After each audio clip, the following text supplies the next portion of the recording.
What is running through your mind when you hear Professor Patutomi, for example, say, look, PDP and APC are more or less the same.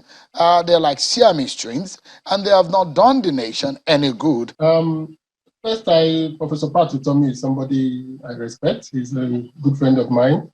And I understand his frustrations with the political setup in Nigeria today. So I can appreciate where he's coming from. But what is lacking is that he hasn't been a little more rigorous to figure out the difference between the APC and the PDP. At the first 7 years of PDP in office, PDP had instituted a save and spend mentality.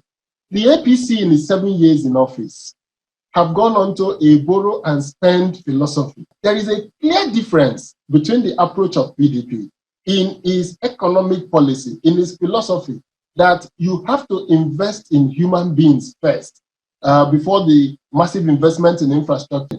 PDP acquired 22 hospitals in Nigeria to create the federal medical centers. And these federal medical centers were created in states that did not have teaching hospitals. The PDP government started the National Open University.